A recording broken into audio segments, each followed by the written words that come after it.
My name is Sam Heinrichs. I grew up in a family that believes in and follows Jesus. I live with my parents, my sister Reagan, who is a year younger than me, and my brother Joseph, who is 7 years old.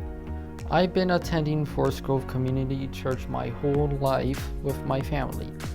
I participated in Sunday school, which is where I first learned about who God is and many of the stories that are told in the Bible.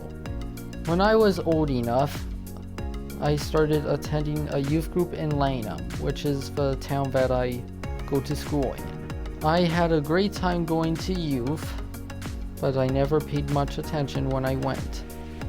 My youth group shut down in 2019, so I was left without any youth programs to go to.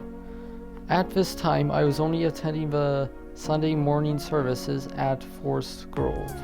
Then I heard of Grove Youth at the beginning of 2020, and I started attending.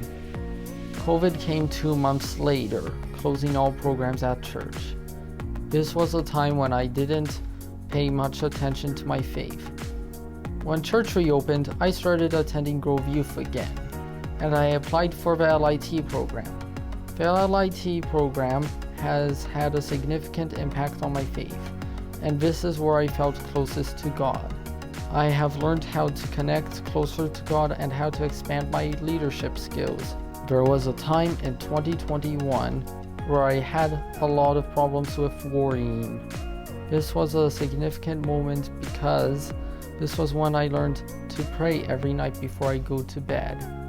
I also meditated on a verse in the Bible, which is Philippians chapter 4, verse 6, which is, "Do not be anxious about anything, but in everything, by prayer and petition with thanksgiving, present your requests to God." I applied for the LIT program again in September of 2021, and recently I felt a desire to share more, and I wanted to participate in more events at Forest Grove.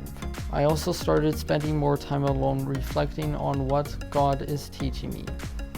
I took the youth baptism classes to explore what baptism is about, and as this was an interest to me. I then made the decision to get baptized as the next step in my faith with Jesus, as I continue to walk through my journey of faith.